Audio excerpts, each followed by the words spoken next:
So this is a humpback whale that's completely missing its flukes. And so the tail of a whale is called the fluke. There's a fluke on each side. And so this animal had neither of those. And with humpback whales, and that's the primary mode of propulsion in the water, those flukes are absolutely massive. They're over 15 feet in width. And this whale is managing to swim throughout the Salish Sea without that, just sculling with its pectoral flippers, which is remarkable. To put into words, I spent a lot of time working around humpbacks, and that sort of iconic figure of them fluking is something, I don't know, that I feel like it stirs emotion in anybody that sees that, and to see one of these animals that's completely missing that part of its body, it's very jarring.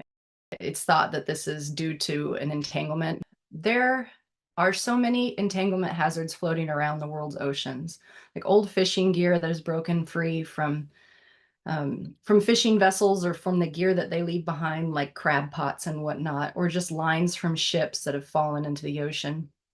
And these whales have to swim through that. And humpback whales are at an increased risk because they have those very long pectoral flippers. And this animal isn't able to propel itself through the water efficiently. So it's probably not going to manage to get like the amount of food that it needs to sustain itself to actually behave like a humpback. So I think it's persisting in the environment, but I would imagine it's not going to persist for much longer.